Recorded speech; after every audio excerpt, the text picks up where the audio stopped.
de Jésus sera comme au temps de Noé, de Sodome et Gomorrhe. Les gens mangeaient, buvaient et se mariaient jusqu'au jour où ils furent détruits à cause de l'entêtement et à cause du manque de considération des signes des temps. Nous vivons, nous mangeons comme les gens de ce monde. Nous avons oublié l'avertissement du Seigneur Jésus concernant sa seconde venue dans les lieux des cieux. Mes amis, préparons-nous en abandonnant tout péché. Mes amis, préparons-nous en abandonnant tout péché. L'insouciance, le luxe, la vanité actuelle font oublier les habitants de la Terre des dangers sérieux qui gravitent autour de notre planète. Notre planète est en danger. Elle sera détruite. Préparons-nous. Nous vivons, nous mangeons comme les gens de ce monde.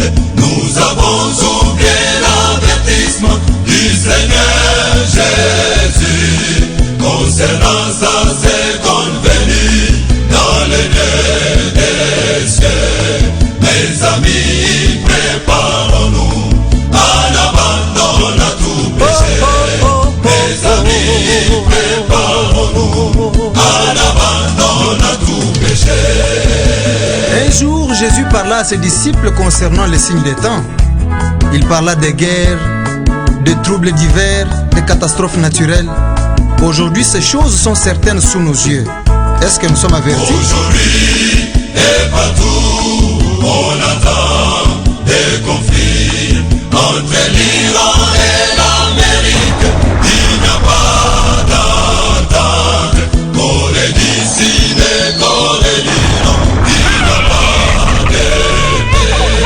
Mes amis, préparons-nous en abandonnant tout péché. Mes amis, préparons-nous en abandonnant tout péché. Le XXe siècle est le siècle le plus meurtrier de notre planète, avec environ 70 millions de morts. L'expérience de la Première Guerre mondiale n'a pas empêché l'éclatement de la Seconde. Où allons-nous? Aujourd'hui et partout, on attend des conflits entre l'Iran et l'Amérique. Il n'y a pas d'entente. Corée du Sud et Corée du Nord. Il n'y a pas de paix. Mes amis, préparons-nous en abandonnant tout péché. Mes amis, préparons-nous en abandonnant tout péché. Que dire donc du combat spirituel? Les chrétiens sont de plus en plus mal préparés pour affronter la lutte entre le bien et le mal. Jésus-Christ revient bientôt. Prépare-toi, mon frère.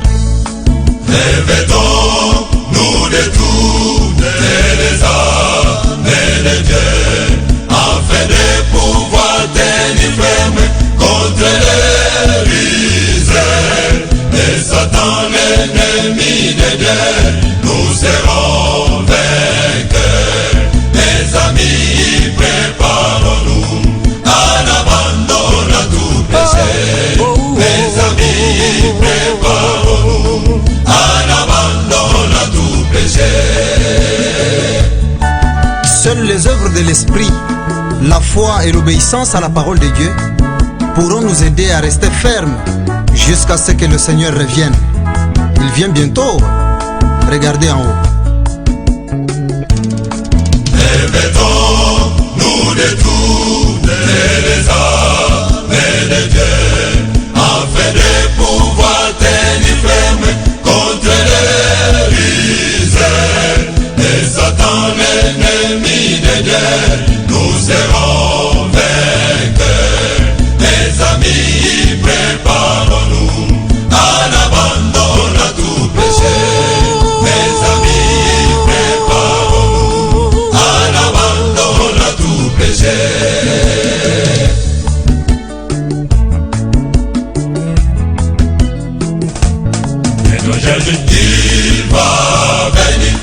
bientôt Jésus, il va venir.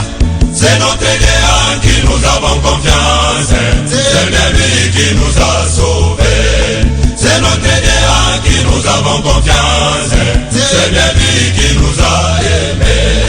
Bientôt Jésus, il va venir. Bientôt Jésus, il va venir. C'est notre Dieu qui nous avons confiance, c'est bien lui qui nous a sauvés. C'est notre Dieu qui nous avons confiance, c'est bien lui qui nous a aimés. C'est notre Dieu qui nous avons confiance, c'est bien lui qui nous a sauvés. C'est notre Dieu qui nous avons confiance, c'est bien lui qui nous a aimés.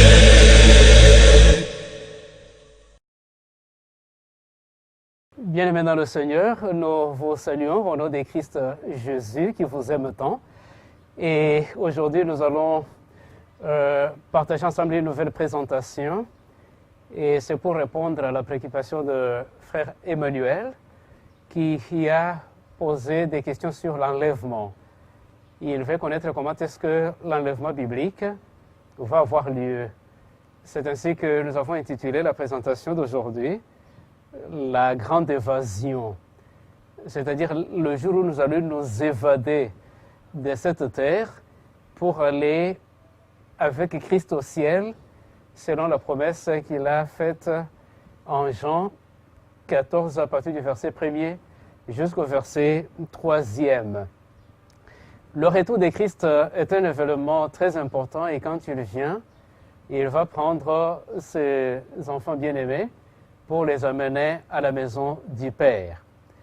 Alors, on nous présente l'exemple d'une dame qui y était au service et pendant qu'elle est rentrée à la maison, elle va remarquer une lueur qui se pointait à l'horizon.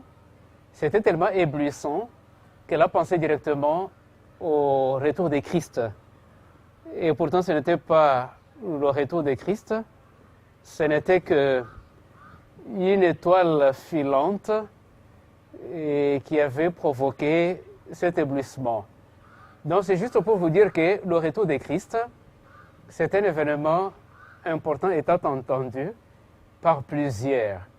Et quand Christ vient, il nous prend, il nous amène au ciel, et là, on parle de l'enlèvement. Mais ça va se passer de quelle façon ? Étant donné qu'aujourd'hui, il y a plusieurs interprétations là-dessus. Mais aujourd'hui, par la grâce de Dieu, à travers cette présentation, nous allons découvrir ce que la Bible en dit, et cela dans les moindres détails. Et pour la dame-là qui revenait du service, ayant vu cette lueur, elle a accéléré pour arriver vite à la maison, afin d'être enlevé avec les siens.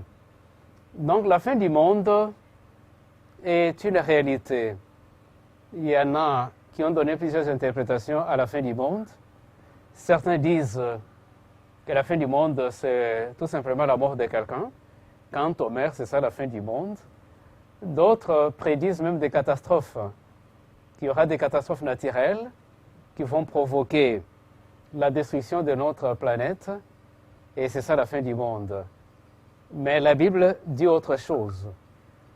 Alors que les autres parlent même des extraterrestres qui viendront se cogner à notre planète Terre, provoquer des dégâts, mais la Bible ne parle pas de ça. Le retour de Christ est imminent, c'est pour bientôt. Et en venant, c'est pour nous enlever de cette terre, pour nous amener à la maison du Père, et après cela sur la nouvelle terre. Et le retour de Christ, ce n'est pas aussi comme le diraient certains, que ça sera secret. L'enlèvement, à en croire la Bible, ne sera jamais secret. Non, comme nous allons le découvrir dans le moindre détail, ça sera un événement visible et même audible. Non, ça sera un jour heureux pour les uns, ça sera un jour de tristesse pour les autres. Et entendez par là ceux qui ne se seraient pas préparés pour ce grand rendez-vous. Comme l'apôtre Paul, alors qu'il était en prison, lié, dans le livre de Tite, le chapitre 2, verset 13, il dit « En entendant la bienheureuse espérance et la manifestation de la gloire de notre grand Dieu et Sauveur Jésus-Christ. » Bien qu'emprisonné, il n'avait pas perdu de vue l'enlèvement, le retour de Christ. Il y pensait et ça le consolait même. Il pouvait se dire, même si je suis maltraité présentement, mais c'est juste pour un temps. Dès que Christ revient, tout sera fini et je serai restauré et je pourrai vivre l'éternité. Donc, il pensait aussi à cette bienheureuse espérance. Et ça doit être aussi, cela doit aussi nous marquer alors que nous attendons Christ à revenir sur les lieux des cieux. Vous allez remarquer que quand nous prenons la Bible, vous trouverez qu'un verset sur 25 mentionne le second avènement de Jésus. Tous les 25 versets, il y a un qui en parle. Donc pour vous montrer l'importance du retour de Christ et de l'enlèvement. Et c'est là pour réaliser la promesse que lui-même a donnée en Jean chapitre 3 verset 16, où il est écrit « Car Dieu a tant aimé le monde qu'il a donné son Fils unique, afin que quiconque croit en lui ne périsse point, mais qu'il ait la vie éternelle. » Donc tous ceux qui auront cru en Christ comme Seigneur et Sauveur personnel pourront connaître l'enlèvement. En Jean 14, à partir du verset 1er, lui-même a déclaré que votre cœur ne se trouble point, croyez en Dieu et croyez en moi. Il y a plusieurs demeures dans la maison de mon Père. Si cela n'était pas, je vous l'aurais dit. Je vais vous préparer une place et lorsque je m'en serai allé et que je vous aurai préparé une place, je reviendrai et je vous prendrai avec moi afin que là où je suis, vous y soyez aussi. Cette promesse est faite à tout le monde, que ce soit les civils ou les militaires, que ce soit les pauvres ou les riches. Cette promesse faite par Christ nous concerne tous. Donc, elle est adressée à tous les habitants de la terre, à tout peuple, à toute nation, à toute langue. Et Christ étant semé meurtri, et nous convie. Et dès que nous acceptons cette offre de grâce, nous serons sauvés et nous pourrons avoir part à l'enlèvement. En 2 de Timothée, le chapitre 4, verset 7e, Paul, à la fin de sa vie ici-bas, a fait cette déclaration. Il dit « J'ai combattu le bon combat, j'ai achevé la course, j'ai gardé la foi. » Il a confiance dans ce qu'il dit. Il a combattu le bon combat de la foi. Il a fini la course, il a gardé la foi. Et il ajoute en disant « Désormais, la couronne de justice m'est réservée. Le Seigneur, le juste juge, me la donnera dans ce jour-là. Et non seulement à moi, mais encore à tous ceux qui auront aimé son avènement. » Et comme vous pouvez le remarquer, à travers ces illustrations, vous allez voir qu'il est là, enchaîné, déshabillé, et on est en train de le flageller.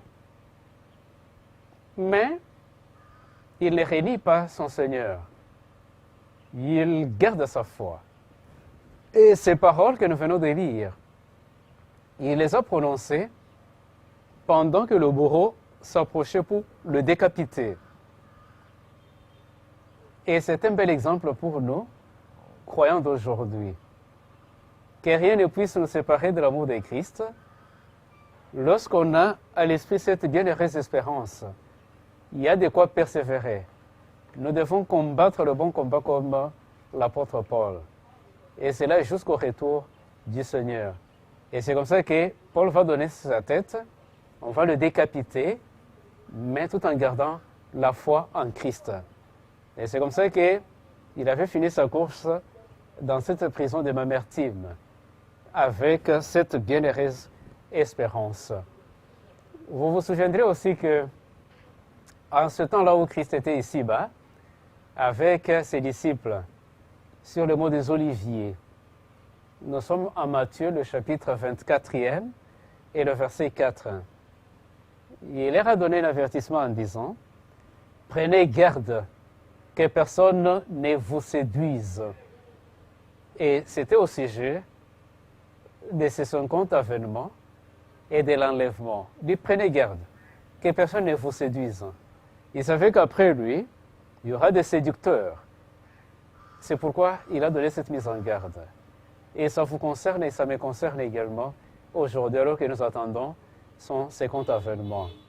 Au verset 5e, il disait « Car plusieurs viendront sous mon nom, disant « C'est moi qui suis le Christ », et ils séduiront beaucoup de gens. » Au verset 24e, « S'il était possible, même les élus. » Donc nous sommes au moment où il y a beaucoup de séductions, et surtout en ce temps de la fin, alors que l'adversaire de nos âmes, c'est qu'il n'a que trop peu de temps, et que bientôt, là, on va mettre fin à sa vie.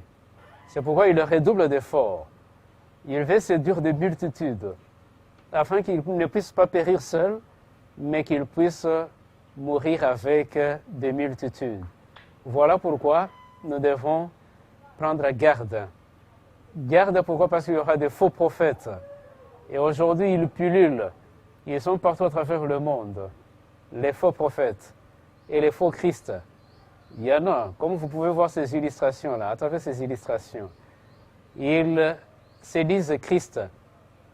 Ils nous montrent qu'ils sont venus avec un précieux message d'avertissement.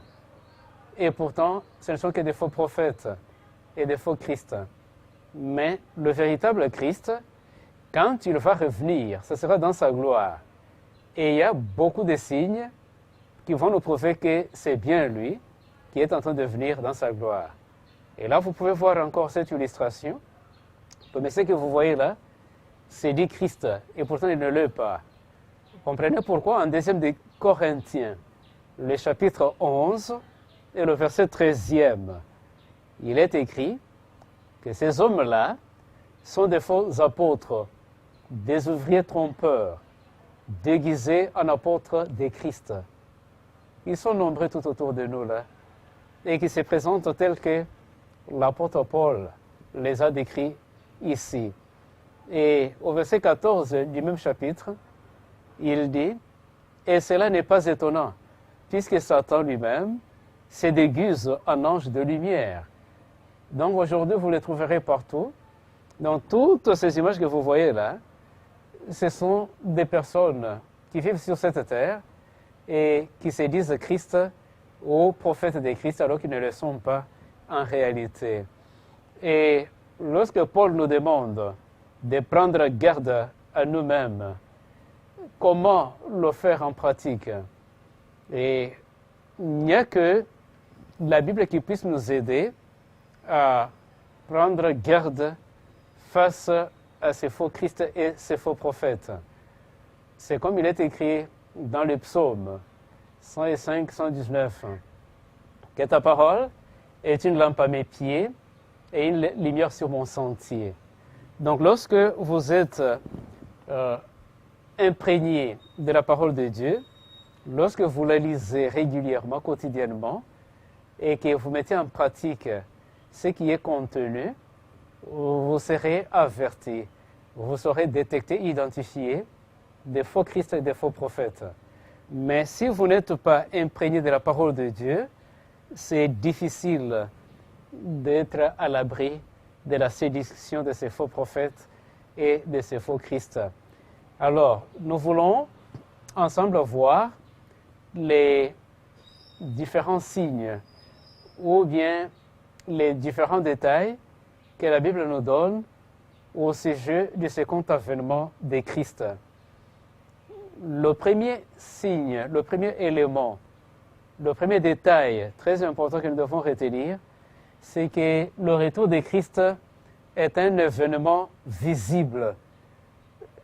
Donc, ça ne sera pas caché, ça ne sera pas secret, comme beaucoup le déclarent.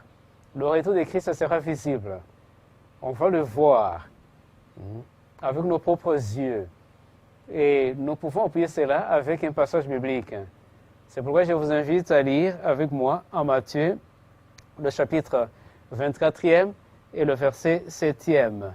Et dans ce passage, il est écrit « Car comme l'éclair part de l'Orient et se montre jusqu'à l'Occident, ainsi sera l'avènement du Fils de l'homme. » Donc il va revenir comme l'éclair. De la même façon que nous apercevons l'éclair lorsqu'il fait pleuvoir ou il est en train de pleuvoir, c'est de cette façon-là que nous verrons le retour de Christ.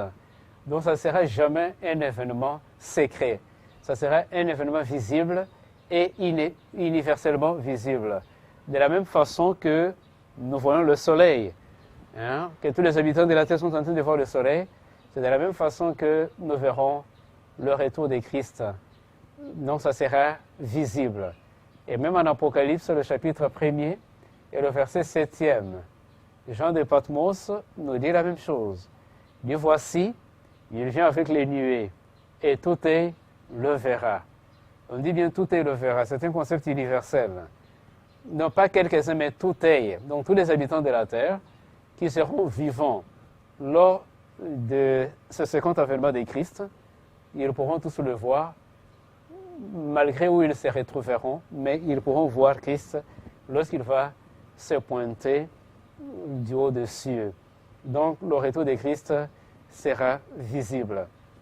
Mais aujourd'hui, il y a certains qui vivent tout autour de nous et qui se disent qu'ils sont des Christ, alors qu'on peut seulement les voir ici à Kinshasa, et qu'il y a certains qui ne l'ont jamais vu. C'est par exemple cette image que vous voyez devant. Ce monsieur se dit Christ. Et quand vous l'observez, vous voyez l'apparence. Vraiment, vous pouvez vous laisser facilement tromper par lui, croire qu'il est le véritable Christ. Pourtant, c'est un faux. Donc, Christ, quand il va revenir, c'est tout œil qui le verra. Donc, le monde entier va le voir. Même les méchants vont le voir, même s'ils ne peuvent pas supporter sa gloire. Mais au moins, ils pourront voir que celui-là qui vient, c'est Christ, avec l'éclat de sa gloire. Il est venu comme bébé, il a grandi, il a accompli son ministère, il a guéri des malades, il a ressuscité des morts, et finalement, il a fini sa course à la croix.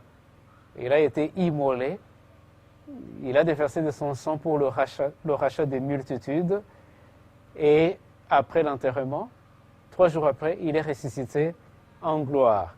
Et il a fait son ascension vers le ciel. Et maintenant, là, il est en train de nous préparer des places et après, il va revenir pour nous prendre et nous allons vivre l'enlèvement. Mais j'aimerais que nous puissions aller dans le livre des Actes des Apôtres pour voir quelque chose en rapport avec le retour de Christ.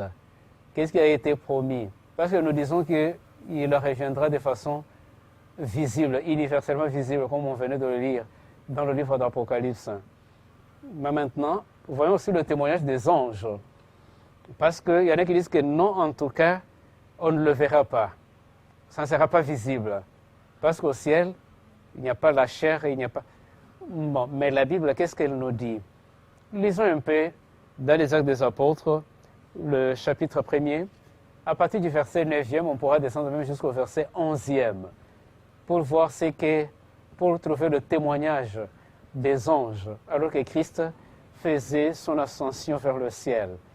Là, il est écrit qu'après avoir dit cela, il fut élevé pendant qu'il le regardait, et une nuée le déroba à leurs yeux.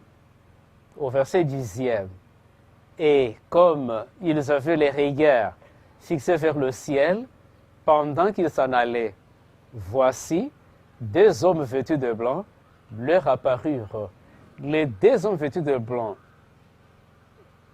qui ont fait leur apparition devant cette foule, qui était en train de regarder Christ allant au ciel, c'était des anges, juste pour les encourager. Au verset 11e, et ils dirent, hommes galiléens, pourquoi vous arrêtez-vous à regarder au ciel? Ce Jésus qui a été enlevé au ciel du milieu de vous viendra de la même manière que vous l'avez vu allant au ciel. Donc ça, c'est l'encouragement donné par ces deux hommes vêtus de blanc, donc qui étaient des anges. Ils disent à la foule qui était en train de regarder Christ, comment est-ce qu'il était en train de faire son ascension vers le ciel, pour dire que non, ce Christ qui a été enlevé du ciel au milieu de vous reviendra de la même manière que vous l'avez vu allant au ciel. Donc, pour dire que quand Christ va revenir, ça ne sera pas secret, ça sera visible. Et ce sont les anges qui sont en train de donner ce témoignage. Ils disent que de la même manière que vous l'avez vu allant, il n'allait pas comme un esprit, mais il allait avec son corps physique, on le voyait physiquement là. Il était en train de monter au ciel. Et c'est de cette façon-là aussi que Christ va revenir. Et tout le verra, comme l'a dit Jean de Patmos. Donc nous comprenons que, avec les différentes références bibliques données, l'enlèvement ne sera pas secret, l'enlèvement sera visible et universellement visible, de la manière qu'il reviendra. Et il y a aussi le témoignage en Luc chapitre 21, le verset 27e. Là, il est écrit, « Alors, on verra le Fils de l'homme venant sur une nuée avec puissance et une grande gloire. » On verra quand il va revenir avec puissance, avec une grande gloire. Si le soleil éclaire tel que nous le voyons là, mais l'éclat du Fils de l'homme sera encore plus que celui du soleil. Donc nous allons voir. Il vient avec puissance. Donc ça sera perceptible, cet événement, le retour de Christ. Ça, c'est le premier élément que nous devons retenir sur le retour de Christ. Nous avons dit que l'enlèvement, c'est un événement visible. Nous allons remarquer cela. Le deuxième détail sur l'enlèvement, c'est que Jésus ne reviendra pas seul. Il sera accompagné. Il y aura une multitude qui va venir avec lui. Et nous pouvons appuyer cela par un passage biblique. Et là, nous sommes en Matthieu, le chapitre 25e et le verset 31e. Et c'est là où on nous dit que Christ ne va pas revenir seul. Il va venir avec toute la population du ciel. Donc le ciel va s'évider. Il n'y aura personne qui restera au ciel. Et nous pouvons lire, lorsque le Fils de l'homme viendra dans sa gloire avec tous les anges, il s'assiera sur le trône de sa gloire. Il enverra ses anges avec la trompette retentissante et ils rassembleront ses élus des quatre vents, d'une extrémité des cieux à l'autre. Vous voyez ce qui va se faire d'après ce que nous lisons dans le livre de Luc. Quand Christ vient, avec tous les élus, avec tous les anges, ce que nous lisons en Luc, ce que nous lisons aussi en Matthieu, il va les envoyer aux quatre coins de la terre. Il y en a qui vont se diriger vers le nord et les autres vers le sud. Il y en a qui iront à l'est et il y en a qui iront à l'ouest. Ils vont rassembler tous les élus, les mettre ensemble. Et c'est après qu'il y aura l'enlèvement.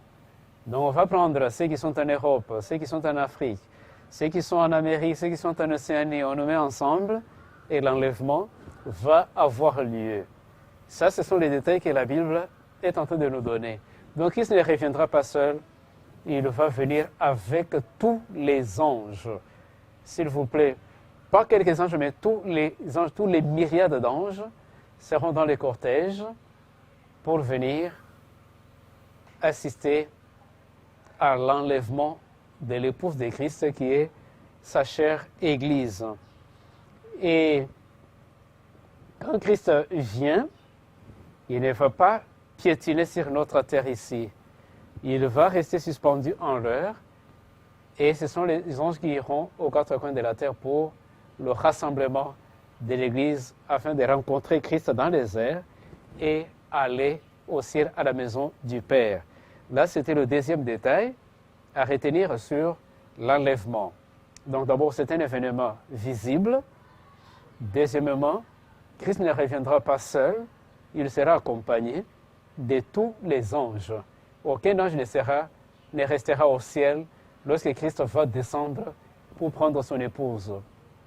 Pourquoi? Parce que même son père sera dans les cortèges. Il va accompagner son fils pour voir comment est-ce qu'il va faire ses noces. Il doit assister aux noces de son fils. Et le troisième élément, détail important, c'est que non seulement ça sera visible, mais ça sera aussi audible.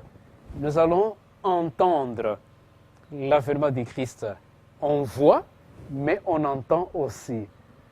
Pourquoi? C'est conformément aux Saintes Écritures. Comme nous pouvons lire en 1er des Thessaloniciens, le chapitre 4e et le verset 16e. Car le Seigneur lui-même a un signal donné à la voix d'un archange et au son de la trompette de Dieu descendra du ciel. Et les morts en Christ ressusciteront premièrement. Au son de la trompette. Donc, quand Christ va venir, ça ne sera pas de façon silencieuse. Quand Christ vient, avec toute cette population du ciel, chacun de ces anges aura sa trompette retentissante. Et imaginez-vous tous ces myriades d'anges, chacun avec sa trompette, en train de la faire retentir. Donc, il y aura une grande symphonie. Et même si quelqu'un dit qu'il n'a pas vu, mais au moins il aura entendu le son de l'avènement de Christ. Ça sera un événement grandiose, le retour de Christ. Donc l'enlèvement ne sera pas secret. Pourquoi? Parce qu'il y aura du bruit. On va entendre le son de la trompette de Dieu qui accompagnera Christ. Et d'après Paul dans 1er des Thessaloniciens, lorsque cette trompette va retentir, qu'est-ce qu'il y aura comme conséquence? Les sépulcres vont s'ouvrir. Et quand les sépulcres vont s'ouvrir, on dit qu'il y aura la première résurrection. C'est-à-dire que les justes morts vont se réveiller de la poussière de la terre et ils vont revenir à la vie. Et ensemble avec les justes vivants, rassemblés en un seul endroit, il y aura maintenant l'enlèvement. Voilà pourquoi, bien-aimés dans le Seigneur, nous ne pouvons pas trop nous inquiéter lorsque il nous arrive à perdre un être cher, un parent, un frère, une sœur ou un ami. Pourquoi? Parce que nous avons cette ferme assurance, cette bienheureuse espérance que quand Christ va revenir et que sa trompette retentira, nos bien-aimés que la mort nous a arrachés pourront encore revenir à la vie et nous pourrons encore vivre éternellement avec eux. Donc, comme troisième détail important sur l'avènement, c'est que ce sera un avènement audible. Nous allons entendre le son de la trompette de Dieu quand Christ va revenir. Et même les morts en Christ vont entendre et vont se réveiller de leur mort et nous allons vivre avec eux ensemble pour ne plus nous séparer. Donc la trompette retentira et les morts en Christ vont ressusciter et ça s'appelle la première résurrection. Mais quand il y a la première, il y aura aussi une deuxième. Donc la première résurrection, c'est quand Christ revient et dès qu'il va aller au ciel, il séjournait 1000 ans avec les élus, les rachetés. C'est au bout de ces 1000 ans, quand on va redescendre sur cette terre, que Christ va ressusciter maintenant les méchants qui pourront ressusciter maintenant pour avoir les rétributions. Mais pour ce qui est des justes, c'est à la première résurrection. Voilà pourquoi ne nous tourmentons pas lorsque nous perdons des êtres chers que la mort nous a arrachés et surtout lorsque ils ont gardé la foi jusqu'à la mort. C'est ça ce qui compte. Et nous pouvons passer maintenant au quatrième détail, le quatrième détail, il s'agit des justes vivants qui seront enlevés à la rencontre de Jésus. Donc, vous allez voir qu'il y a des catégories de personnes. Il y a les justes morts et il y a les justes vivants. Donc là, c'est parmi les justes. Il y a des groupes, les vivants et les morts. C'est la même chose aussi avec les méchants. Au retour de Christ, il y aura des méchants qui seront vivants, mais il y en a qui sont déjà dans la tombe, qui sont déjà morts. Et qu'on ne verra pas ce jour-là. Mais on verra seulement des méchants vivants qui vont voir comment Christ revient dans sa gloire. Et les justes vivants et pourront aussi être enlevés pour rencontrer Christ dans les airs. Donc que ce soit les justes ressuscités, que ce soit les justes vivants lors de l'avènement de Christ, tous ces deux groupes de justes pourront connaître l'enlèvement et rencontrer Christ dans les airs. Où est-ce qu'on peut trouver cela dans la Bible? C'est toujours en 1er des Thessaloniciens, le chapitre 4e, on va lire le verset 17e. Et là, il est écrit, ensuite c'est par rapport aux justes ressuscités. Quand ils sont ressuscités, qu'est-ce qui va s'en suivre? C'est comme ça que Paul dit, ensuite, nous les vivants, qui seront restés, nous serons tous ensemble enlevés avec eux sur des nuées à la rencontre du Seigneur dans les airs. Et ainsi, nous serons toujours avec le Seigneur. Donc Christ vient, la trompette retentit, les sépulcres s'ouvrent, les justes se réveillent de la poussière de la terre, et ensuite, nous les justes nous serons transformés, et ensemble, nous serons enlevés pour rencontrer Christ dans les airs et aller au ciel pour vivre éternellement avec lui dans son royaume. Et quand j'ai dit pour vivre avec lui éternellement, ce n'est pas que nous allons passer notre séjour éternel au ciel. Au ciel, ça serait seulement 1000 ans, comme nous l'avions dit dans les présentations sur l'Apocalypse. C'est seulement 1000 ans que nous allons séjourner au ciel. Et après les 1000 ans, nous pourrons maintenant redescendre sur la nouvelle terre pour maintenant y habiter éternellement. Donc, quatrième détail important, c'est que les justes vivants iront à la rencontre de Christ dans les airs. Pas seulement les justes vivants, mais aussi les justes ressuscités, tous ensemble. Donc, les vivants ne pourront pas précéder les morts. Non, ensemble, après la résurrection, on va tous être enlevés. Et voilà pourquoi il ne faut pas aussi croire que quand quelqu'un meurt directement, il va au ciel. Non, non. Ils pourront ressusciter ce jour-là où Christ va revenir et ensemble, on pourra aller au ciel et vivre avec Christ. Et il y a le cinquième détail aussi important, c'est le suivant, c'est que tous les sauvés seront changés. Tous les sauvés seront changés. Que ce soit les sauvés ressuscités, que ce soit les sauvés vivants, tous seront changés. On n'ira pas au ciel tel que nous sommes là, avec ce corps corruptible, avec ce corps malade. Ce corps mortel, non, nous allons nous en débarrasser. Nous allons porter un nouveau corps. C'est avec ce corps-là que nous irons au ciel. Où est-ce qu'on peut trouver cela? Dans les Saintes Écritures. Et nous allons lire en 1er des Corinthiens, le chapitre 15 et le verset 51e. 1er des Corinthiens, chapitre 15, le verset 51e, il est écrit « Voici, je vous dis un mystère. Tous nous serons changés en un instant, en un clin d'œil, à la dernière trompette. La trompette sonnera et les morts ressusciteront incorruptibles. Et nous serons changés. Et ça, c'est ce que la Bible nous dit. Car, au verset 53e, il faut que ce corps corruptible revête l'incorruptibilité et que ce corps mortel revête l'immortalité. Donc, nous sommes tous mortels. Tous les habitants de la terre, nous sommes mortels. Donc, dire que l'âme est immortelle, ce n'est pas biblique. La Bible nous dit clairement que l'âme est mortelle, l'âme meurt. Donc, lorsque nous mourrons, il n'y a personne qui va au ciel ou au paradis et les autres à l'enfer. Personne. Tous ceux qui meurent sont à la poussière de la terre. Ils attendent le retour de Christ. Et ce n'est que quand cette trompette-là va retentir que tous les justes vont ressusciter et pour aller au paradis, pour aller au ciel. Mais jusque-là, le paradis où, quand les gens meurent, vont, n'existe pas, il n'y en a pas.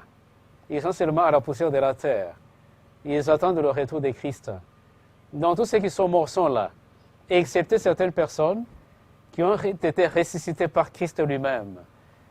À part ces gens-là qui ont été ressuscités par Christ, ou que Dieu lui-même a ressuscité, comme le cas de Moïse, tous les autres sont encore dans la poussière de la terre. Ils attendent le retour de Christ. Et c'est à ce moment-là que nous allons porter l'immortalité. Mais avant le péché, l'homme était immortel. C'est après le péché que nous sommes devenus mortels. Mais si Adam et Ève n'avaient pas péché, nous, on vivrait éternellement. Adam et Ève seraient en vie jusqu'à aujourd'hui. Tous les patriarches que nous voyons dans l'Ancien Testament seraient en vie jusqu'à aujourd'hui. Mais à cause du péché, ils sont morts. Et nous continuons à mourir. Donc maintenant, tous nous sommes mortels. Quand quelqu'un meurt, c'est l'âme qui est morte. Donc l'âme ne peut pas rester 40 jours sur cette terre avant d'aller au paradis s'il était bon, ou avant d'aller à l'enfer s'il était méchant. Ce n'est pas biblique. Donc nous mourrons. On ne pourra porter l'immortalité que quand Christ va revenir, lorsque nous allons l'observer. Donc, avec sa gloire-là, nous serons transformés. Nous allons revêtir un corps incorruptible. Voilà pourquoi ceux qui n'auront pas encore connu la mort lors de l'avènement de Christ ne mourront plus jamais, d'éternité en éternité. Parce qu'en voyant Christ, le corps sera transformé en un clin d'œil. Et les ressuscités ressuscitent déjà avec un nouveau corps qui sera plus corrompu, qui ne pourra plus tomber malade, ni mourir, et ainsi on pourra aller au ciel. Ça sera un corps glorieux que nous allons porter ce jour-là. Et vous comprendrez facilement cela en lisant l'épître de Paul aux Philippiens, le chapitre 3e et le verset 20, où il est écrit « Nous attendons aussi, comme sauveur, le Seigneur Jésus-Christ, qui transformera le corps de notre humiliation en le rendant semblable au corps de sa gloire. » Nous attendons. Il va transformer notre corps, nous donner le corps semblable au corps de sa gloire. Et c'est quand? Lorsqu'il va revenir pour la seconde fois. Lorsqu'il va nous enlever de cette terre, il va nous donner un corps glorieux. Mais aujourd'hui, nous n'avons pas encore ce corps glorieux. Voilà pourquoi nous souffrons de la malaria, nous souffrons de toutes les maladies possibles, nous mourrons même. Mais avec le corps glorieux, on ne tomberait plus malade et on ne mourra plus. Donc, c'est la bienheureuse espérance pour nous. Un autre détail, c'est qu'il y aura un grand tremblement de terre, lorsque Christ va revenir. Maintenant, là, il y a des tremblements de terre, mais pas comme ce qui est prédit pour annoncer l'avènement de Christ. Là, ça sera encore sérieux. Et c'est ce que nous lisons dans Apocalypse, chapitre 6e Et le verset 14e, il est écrit que le ciel se retira comme un livre qu'on roule, et toutes les montagnes et les îles furent remuées de leur place. Les rois de la terre, les grands, les riches, les puissants, se cachèrent dans les cavernes et dans les rochers des montagnes. Et il disait aux montagnes et aux rochers, tombez sur nous et cachez-nous devant la face de celui qui est assis sur le trône. Au verset 17e, car le grand jour de sa colère est venu, et qui peut subsister? Celui qui peut subsister ce jour-là, c'est vous et moi, si nous avons accepté Christ comme Seigneur et Sauveur personnel, et si nous avons gardé la foi jusqu'à ce jour-là ou jusqu'à la mort. Là, nous pourrons subsister. Mais si nous ne l'avons pas accepté en tant que tel, ou si nous l'avons accepté et que nous avons fait marche en arrière, on ne pourra pas subsister ce jour-là, au grand jour du retour de Christ. C'est pourquoi vous, chers bien-aimés, qui avez fait marche en arrière dans la foi en Christ, nous vous supplions de vous relever, de vous accrocher encore une fois de plus à Christ, pour que ce jour-là, vous puissiez avoir un abri sûr. Sinon, vous allez chercher où vous cachez, mais vous n'aurez pas d'abri. Mais c'est maintenant, si vous pouvez revenir à Christ, vous aurez un abri sûr. Et vous qui ne l'avez pas encore accepté, vous ferez mieux de croire en lui et il va vous protéger ce jour-là. Et au verset 18e d'Apocalypse 16, il est écrit « Et il y eut des éclairs, des voix, des coups de tonnerre et un grand tremblement de terre. » Là, c'est au retour de Christ. Il y aura un grand tremblement de terre tel qu'il n'y avait jamais eu depuis que l'homme est sur la terre un aussi grand tremblement. Donc, quand vous regardez les signes de temps, vous allez voir que quand Christ avait donné les signes de temps, en énumérant aussi le tremblement de terre, à cette époque-là, disons tout le premier siècle, il n'y a eu que 100 tremblements de terre, tous les siècles environ.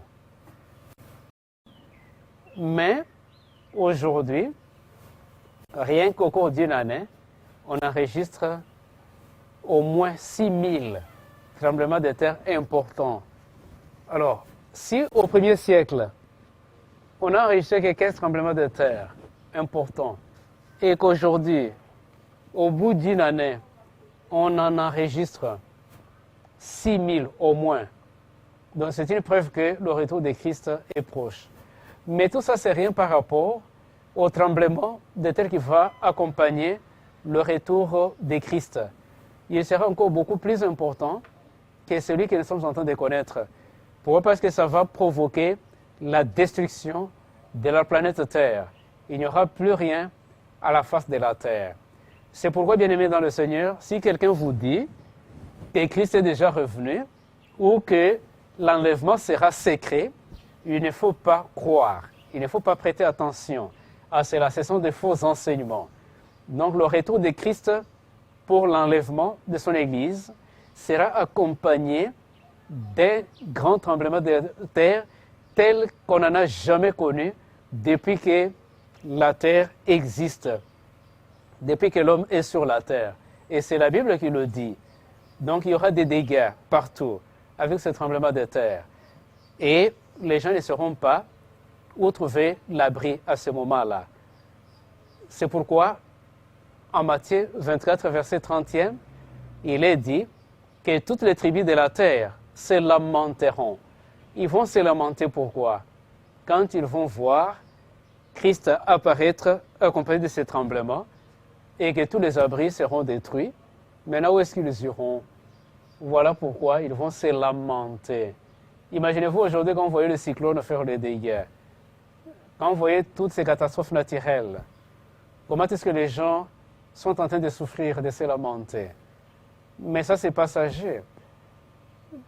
Ça ne détruit pas totalement. Mais voyez comment est-ce que les gens sont désemparés. Mais imaginez-vous maintenant quand Christ va revenir. Ça sera comment? Donc ça sera terrible. C'est pourquoi, bien-aimés dans le Seigneur, nous vous prions de ne pas prêter attention aux interprétations sur l'enlèvement qui ne vont pas de pair avec tout ce que nous sommes en train de voir à travers les Saintes Écritures. Ou même on fait allusion aux Saintes Écritures, mais de la mauvaise façon, pas comme c'est prédit dans la Bible. Donc, l'enlèvement ne sera jamais secret. L'enlèvement sera visible et universellement visible. En Luc 21, verset 36, il nous est exhorté de veiller donc, et de prier en tout temps, afin que vous ayez la force d'échapper à toutes ces choses qui y arriveront et de paraître debout devant le Fils de l'homme. Nous devons veiller, nous devons prier. C'est en veillant, c'est en priant que nous pourrons tenir ferme devant toutes ces choses qui vont venir. Quelles sont ces choses qui vont venir? Nous allons les découvrir ensemble. Nous venons de les découvrir ensemble avec vous et nous pourrons aussi faire la récapitulation pour savoir quelles sont ces choses qui vont bientôt revenir. C'est pourquoi, avant de faire cette récapitulation, peut-être pour ceux qui nous ont pris en cours, nous allons prendre une pause musicale et après, nous allons continuer avec cette présentation avant d'atterrir.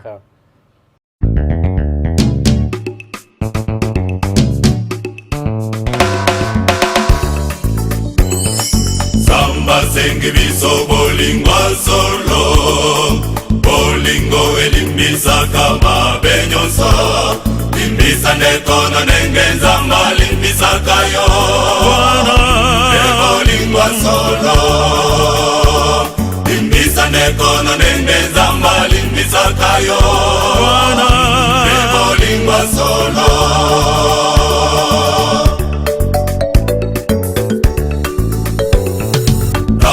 Bolingo nzambala kisi biso atindela kibiso Yesu mwana na ye alinga kiteto umela na bombu ya satana awana mokili alinga kiteto umela na bombu ya satana awana mokili.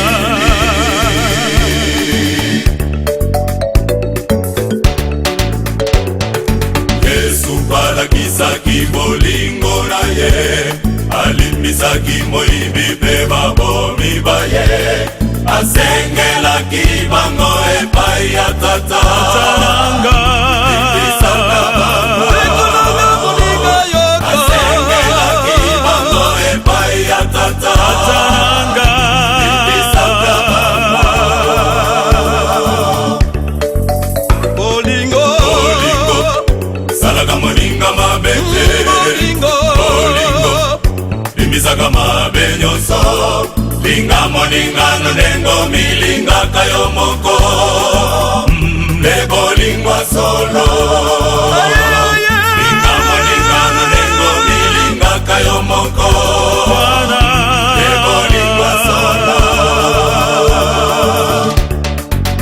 bolingo salaka moninga mabete bolingo limbisaka mabe nyonso linga moningano nengo milinga kayo moko le bolingo solo linga moningano nengo milinga kayo moko le bolingo solo moninga salela yo lingi basalela peyo zamba sengi moninga salela yo lingi basalela peyo zamba sengi kolingana baso kakaba bolingo ya solo zamba sengi kolingana baso kakaba bolingo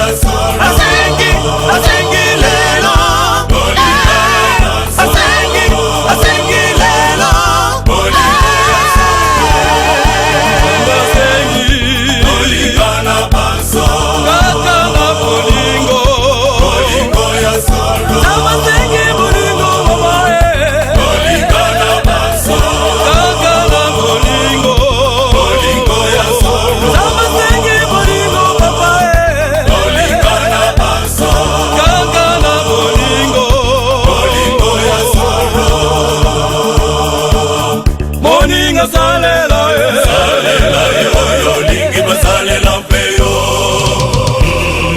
zamba sengi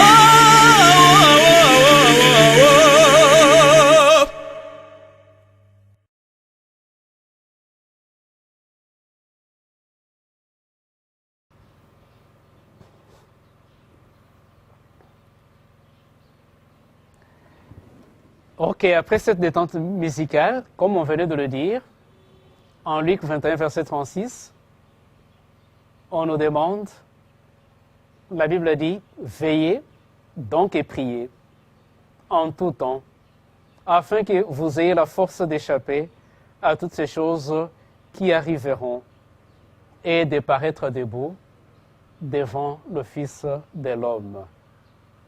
Ce n'est pas facile lors de l'avènement de Christ, de se tenir debout.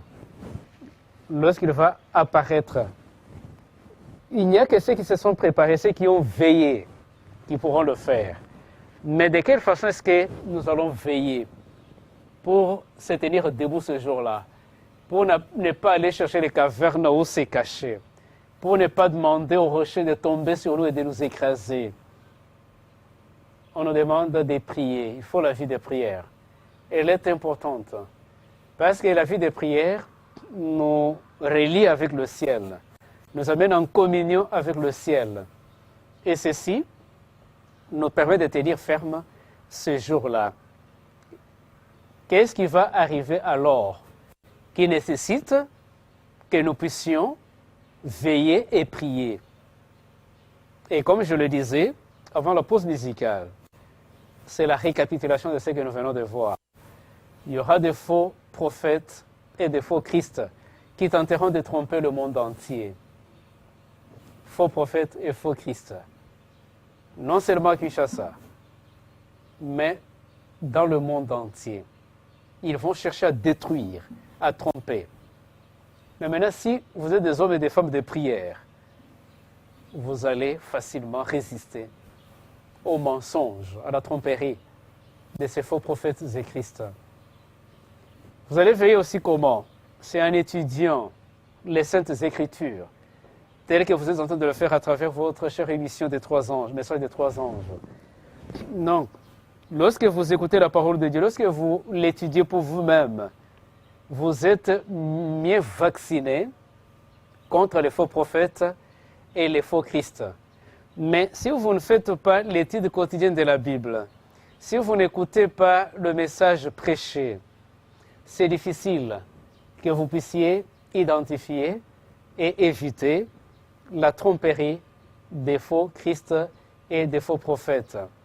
Nous devons veiller et prier. Pourquoi?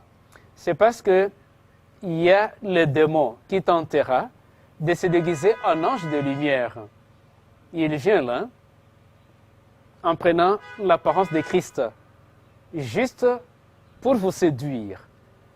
Or, si vous êtes un homme ou une femme de prière et un étudiant de la Bible, vous n'allez pas tomber dans leur piège. Le démon ne peut pas vous distraire. Vous allez lui résister parce que vous avez veillé, parce que vous avez la vie de prière. Qu'est-ce qui va encore arriver? Nous voyons que le second avènement de Jésus ne se fera pas en secret. Aujourd'hui, la théorie de l'enlèvement secret fait rage. Partout on en parle. Donc vous serez là, vous verrez seulement tel disparaître. Vous vous demandez mais où est-il allé? Or c'est l'enlèvement qui a déjà eu lieu. Il y en a qui disent quand vous allez attendre que Jésus va revenir, vous allez le voir comme ça, avec vos yeux. Vous risquez de trop attendre, vous ne le verrez jamais. Donc l'enlèvement sera secret. Non. Voilà pourquoi il faut veiller. Voilà pourquoi il faut prier. C'est pour échapper à ce mensonge. Donc le second retour de Jésus ne se fera pas en secret. Comme nous l'avons vu, donc tout œil le verra. Il reviendra en puissance et avec gloire, nous allons voir Christ. Non seulement nous allons le voir, mais ça sera aussi audible. Nous allons entendre. Donc tout œil le verra. Et non seulement on va le voir, mais aussi on va entendre. Et aussi, il ne va pas venir seul. Il sera accompagné de ses saints anges. Ils vont accompagner Jésus. Mais aujourd'hui, quand on va nous dire qu'il va revenir seul, comment? Lors de son départ, de son ascension, on a vu des anges qui ont fait leur apparition au milieu de la foule, qui étaient en train de regarder Christ, comment est-ce qu'il s'en allait au ciel. Et au retour de Christ, ce ne sera pas les deux anges. Comme ce qu'on a vu là qui disait, de la même manière que vous l'avez vu allant au ciel, c'est de la même manière qu'il reviendra. Mais maintenant, ça sera tous les anges créés par Dieu, tous les anges, s'il vous plaît, qui vont venir avec lui. Mais maintenant, qu'est-ce qu'on nous dit? Christ reviendra seul et ça sera secret. Alors que la Bible nous dit qu'il viendra avec tous les saints anges. Ils vont l'accompagner. Il va venir avec eux. Et pour échapper à tous ces mensonges, il faut veiller en étudiant la parole de Dieu et il faut avoir la vie des prières. Et Christ reviendra au son de la trompette. Nous l'avons répété à maintes reprises. Il vient au son de la trompette. Donc la trompette va sonner et tout le monde va entendre. Personne ne dira pas qu'il n'a pas entendu le retour de Christ. Alors si aujourd'hui, on nous dit qu'il est déjà venu, il est là, il est de l'autre côté, allez le voir. N'y croyez pas, n'y allez pas. Pourquoi? Parce que partout où nous serons, nous le verrons. Que vous soyez au sud, au nord, à l'est, n'importe où, au centre, vous verrez Christ lorsqu'il va revenir pour la seconde fois. Donc ça ne sera pas invisible comme les autres pourront l'enseigner. Christ reviendra au son de la trompette. Et quand il va revenir, ça sera au cri d'un archange. L'archange va crier. Et ce cri-là sera aussi audible. Quand on crie, c'est pour que les gens entendent. Et pourquoi est-ce que l'ange va crier, l'archange va crier? C'est pour que l'humanité tout entière sache que le Fils de Dieu est en train de venir. Le roi de rois, le Seigneur des seigneurs est en train de venir. C'est pourquoi l'archange va crier. Mais jusque-là, on n'a pas encore entendu le cri de l'archange. Voilà pourquoi nous n'allons pas croire que Christ est déjà venu. Nous allons entendre le cri. Aussi longtemps qu'on n'a pas entendu le cri de l'archange, on ne croira jamais que Christ est déjà revenu. Et on ne peut pas aussi croire à l'enlèvement secret. Pourquoi? Parce que ça contredit tous les passages bibliques auxquels nous sommes en train de faire référence ici. Parce que tous ces passages vont ensemble et ne se contredisent pas. Ils disent la même chose. Et en considérant tous ces passages, nous comprenons que l'enlèvement ne sera pas secret. Donc l'enlèvement sera visible. Et aussi nous devons veiller et prier. Pourquoi? Parce qu'il y a des enseignements qui disent que les justes morts ne ressusciteront pas. Alors que la Bible nous dit, comme nous l'avons vu en Thessaloniciens, que les justes morts ressusciteront. Non, quand on nous dit que non, quand quelqu'un meurt, il va directement au ciel. Moi, je ne peux pas croire avec les Saintes Écritures, avec la confiance que j'ai dans la Bible. Je ne croirais pas à des enseignements pareils. Quand quelqu'un meurt, il ne va pas au ciel, il dort.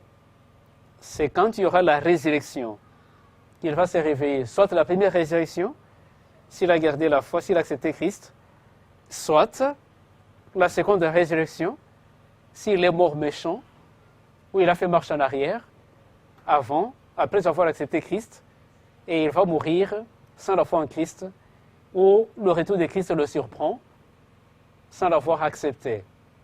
Et là, je peux comprendre, encore la Bible, mais dire que quand quelqu'un meurt, il va directement au ciel, mais à quoi servirait la résurrection? Pourquoi est-ce qu'on a parlé de la résurrection? Et Christ lui-même, qui est venu nous donner l'exemple, il est mort, il a été enterré, après il est ressuscité. C'est pour nous montrer que si même nous mourons aujourd'hui, mais nous ressusciterons un jour. Pourquoi? Parce que Christ lui-même nous a donné l'exemple. Il est mort, il est ressuscité. Et c'est ce que Paul disait aux Thessaloniciens. qui étaient en train de s'inquiéter, de se tourmenter à cause du décès de certains d'entre eux. Il leur dit, si nous croyons que Christ est ressuscité des morts, croyons aussi que Dieu, par Christ, ramènera aussi à la vie ceux qui s'endorment dans la poussière de la terre. Et il n'y a que ceux qui veillent et ceux qui prient qui puissent échapper aux enseignements des démons, aux enseignements qui disent que quand on meurt, on va directement au paradis ou bien dans l'enfer. Qu'est-ce qui va arriver alors, qui nous demande aussi d'être d'éveiller et puis de prier?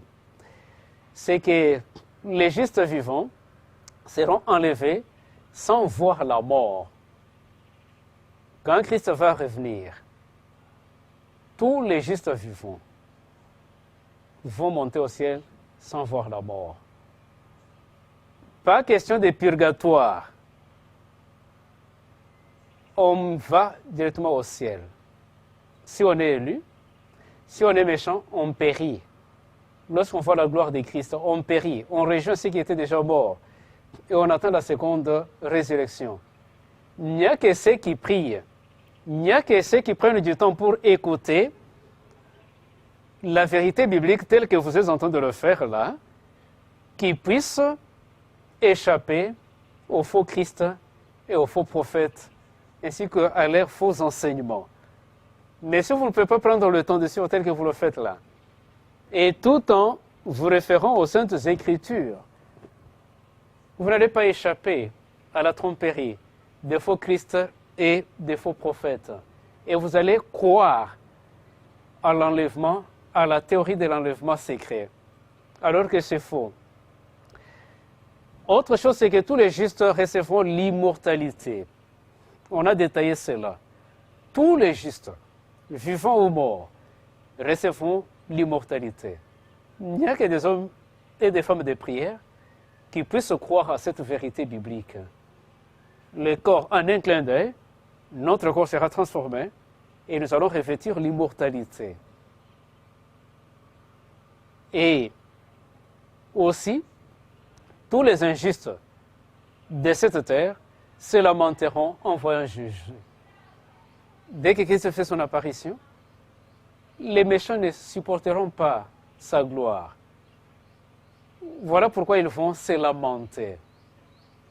Et toute cette vérité, il n'y a que ceux qui veillent et ceux qui prient qui puissent échapper et qui puissent garder cette vérité biblique. Il y aura un grand tremblement de terre qui détruira notre terre. Le terre va retourner au chaos. Si on vous dit que quand Christ va revenir, il n'y a que les 144 000 qui vont partir, qui vont aller au ciel, et que les autres vont rester sur cette terre. Mais maintenant, quand Christ va revenir, il y aura un grand tremblement de terre qui va détruire toute la terre comme on l'a lu en Apocalypse. Maintenant, il n'y aura plus d'édifices sur cette terre. Maintenant, ceux qui n'iront pas au ciel, qui vont rester, ils vont habiter où? Ça sera comment la vie? Alors que la terre va retourner au chaos.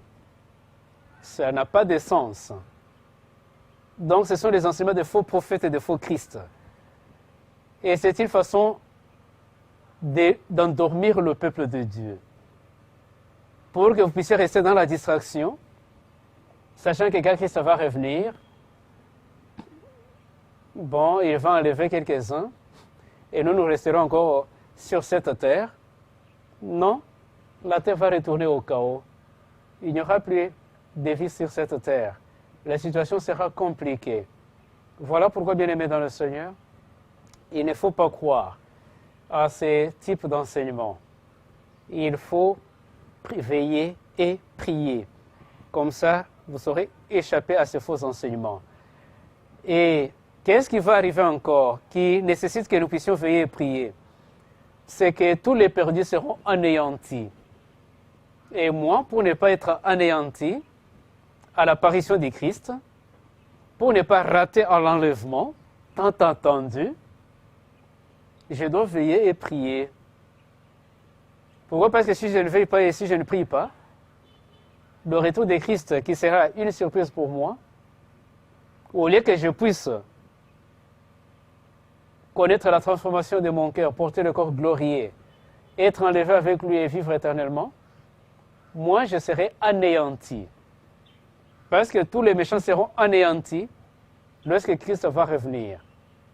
Ils vont retourner à la poussière de la terre pour n'attendre que 1000 ans après, afin de revenir à la vie. Voilà pourquoi, bien-aimés dans le Seigneur, il y a tout intérêt que nous puissions veiller et prier pour échapper à ces choses qui viennent. Entre autres, l'anéantissement.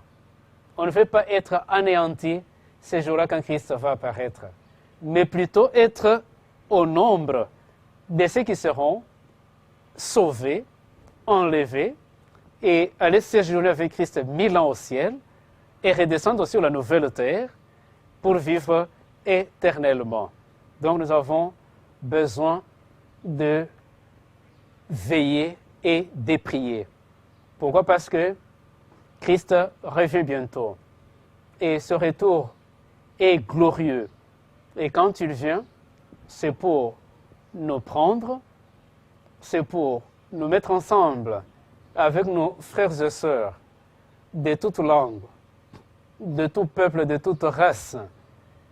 Nous allons nous retrouver en famille, la famille de Dieu, qui aujourd'hui est invisible, sera maintenant visible ce jour-là. On saura qui avait accepté Christ, qui réellement l'adorait, en esprit et en vérité. C'est ce jour-là quand Christ va revenir avant l'enlèvement.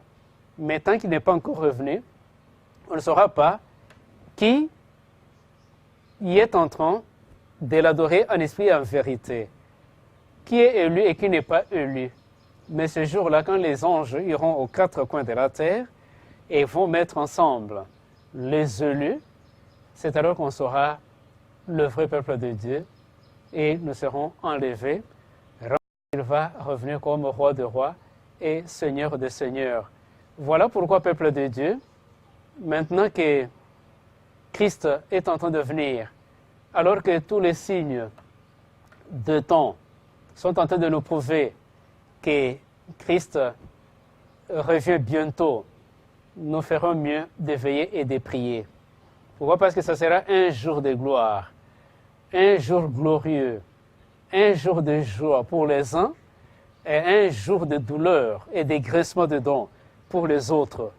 Mais pourquoi ne pas prendre la sage résolution aujourd'hui d'appartenir à Christ, d'éveiller et de prier pour échapper à ces choses qui vont bientôt arriver. Et vous allez voir que ce jour-là, quand les autres seront à droite et seront enlevés pour rencontrer Christ dans les airs et aller à la maison du Père, les autres vont chercher des cavernes pour se cacher. Et ce jour-là, à en croire l'esprit de la prophétie, même ceux qui ont percé Christ auront aussi une occasion de revenir un peu à la vie pour voir celui sur qui ils avaient craché, celui dont ils avaient percé les mains. Et juste un petit temps là, pour prendre conscience que celui qu'ils avaient crucifié était réellement le Messie. Mais ça sera trop tard pour eux. C'est comme ça que même parmi les justes vivants, il y en a qui vont plairer, comme vous pouvez le voir là. Ils vont dire, il est le Fils de Dieu, il est le véritable Messie. Ils sont en train de témoigner, mais en retard. Ils auraient dit faire ce témoignage pendant le temps des grâces, avant la fin du temps des grâces. C'est pourquoi, chers téléspectateurs, vous êtes heureux. Bénis vous êtes parce que le Saint-Esprit est en train de vous visiter et que vous avez cette grâce de suivre cette merveilleuse parole de Dieu qui donne la vie abondante, que ce soit maintenant, dans ce siècle, et que ce soit dans la vie à venir. Ils vont pleurer amèrement, dit, il est Fils de Dieu, il est le véritable Messie, mais en retard. Pourquoi ne pas le faire maintenant? Pourquoi est-ce que vous, qui y avez déjà reconnu en Christ le Messie, promis, pourquoi est-ce que vous ne pouvez pas vous accrocher à lui, malgré les circonstances, malgré les situations, et garder la foi, tenir ferme jusqu'à son retour? Et si vous n'avez pas encore crié, pourquoi ne pas le faire maintenant et attendre ce jour-là où vous allez regretter, où vous allez pleurer amèrement? Ça serait imprudent. Voici le moment favorable pour vous, où vous pouvez croire en ce Jésus, où vous pouvez lui faire confiance et ainsi hériter la vie éternelle. Tous ceux qui l'avaient ligoté ce jour-là, tous ceux qui l'ont torturé, ils vont regretter lorsqu'ils le verront revenir dans sa gloire. Tous ceux qui lui faisaient porter la couronne d'épines, ils vont se voir dans un écran géant qui sera suspendu dans l'univers à cette époque-là quand Christ va revenir. Ils vont regretter, mais ça sera trop tard. Mais vous et moi, nous avons continué aussi à crucifier Christ d'une façon ou d'une autre. C'est-à-dire en faisant ce qui est contraire aux Saintes Écritures, à sa parole. Nous pouvons nous racheter, parce qu'il n'est pas encore trop tard pour nous. Nous pouvons nous ressaisir et arranger avec lui.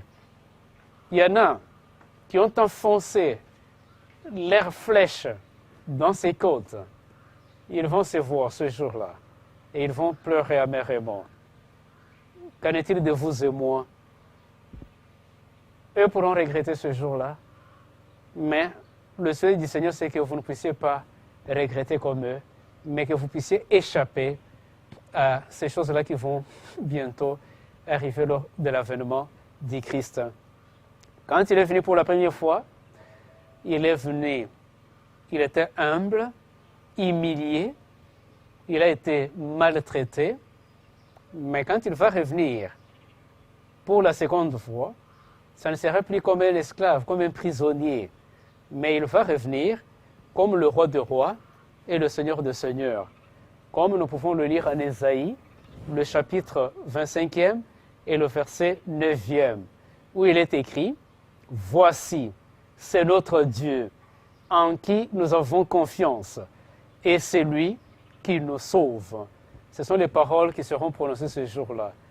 Et lorsque ces paroles seront prononcées, on pourra voir avec la trompette retentissante les saints anges aller au cimetière, ramasser les enfants que la mort avait arrachés à leurs parents et les remettre entre les mains de leurs parents, comme vous pouvez le voir à travers votre petit écran. Donc les parents qui étaient blessés, qui avaient regretté la séparation avec les enfants, ils vont les retrouver au retour de Christ, quand la trompette va retentir. Même si les parents ont déjà oublié là où les enfants ont été enterrés, mais l'ange gardien de chaque enfant sait où se trouve cet enfant-là. Il va le récupérer et le remettre entre les mains de ses parents. Ça sera une retrouvaille en famille avec nos bien-aimés. Ceux qui avaient perdu les parents vont les retrouver. Donc ça sera un jour glorieux, un jour merveilleux. Ça sera même le couronnement de notre salut. Voilà pourquoi nous parlons de la bienheureuse espérance. Non, sans le retour de Christ, l'évangile est nul, inutile. Mais au moins avec cette bonne nouvelle que Christ ressuscité, qui a fait son ascension au ciel, reviendra un jour pour nous prendre. Et là, nous allons revêtir un corps glorieux, nous retrouver avec tous les bien-aimés que la mort nous a arrachés et vivre éternellement avec lui. Il y a de quoi croire à l'évangile. Et les enfants, comme les disent les Saintes Écritures, nous les aurons pour ne plus les perdre. Ils seront avec nous d'éternité en éternité dans le royaume de Dieu. Plus de méchanceté, plus de haine. Bien-aimés dans le Seigneur, après l'enlèvement, dès que nous allons rencontrer Christ dans les airs, nous allons continuer le voyage avec lui. Il sera au milieu du cortège comme vous pouvez le voir là. Tous nous serons vêtus de blanc et nous allons monter avec lui au ciel. Et quand on va arriver à la maison du Père, il va commencer à appeler chacun par son nom. Et il va montrer à chacun la place qu'il lui a préparée pendant qu'il était au ciel avant de revenir. Et là, chacun aura sa harpe ou sa trompette en train de louer le Rédempteur, notre Sauveur, celui qui a souffert pour nous, qui a pris notre place. Et là, dans la maison du Père, nous allons y passer 1000 ans avant de descendre sur la nouvelle terre. Et chacun de nous sera couronné, aura sa couronne de vie, la couronne de justice. Et sur cette couronne, il y aura des étoiles. Chacun aura autant d'étoiles, selon le nombre d'âmes qu'il avait amenées au pied de la croix. Voilà pourquoi nous devons partager l'Évangile avec nos semblables. Pourquoi? Parce que autant d'âmes gagnées, autant d'étoiles qu'il y aura sur votre couronne. Et avec nos enfants, nous allons nous réjouir. Voilà pourquoi Matthieu 25, le verset 34e, il est écrit « Venez, vous qui êtes bénis de mon Père, recevez en héritage le royaume qui vous a été préparé dès la fondation du monde. » Et c'est là ce que Christ va nous dire lorsque nous serons à la porte de la maison du Père où tout est en or.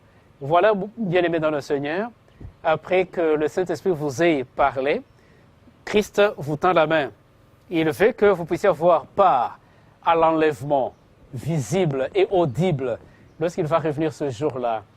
Que vous puissiez aller célébrer avec lui 1000 ans au ciel avant de redescendre sur la nouvelle terre pour vivre d'éternité en éternité. Si telle est ta volonté, d'offrir votre vie à Jésus afin qu'il puisse en être le guide. Donc vous n'avez qu'à le manifester du fond de votre cœur et il prend bonne note. Et ce jour-là, tu ne manqueras pas en l'enlèvement. Tu vas avoir part à l'enlèvement et vivre éternellement avec Christ dans un parfait bonheur tant recherché. Puisse l'Éternel Dieu vous bénir alors que vous avez pris cette sage décision. Au nom de Christ, Amen.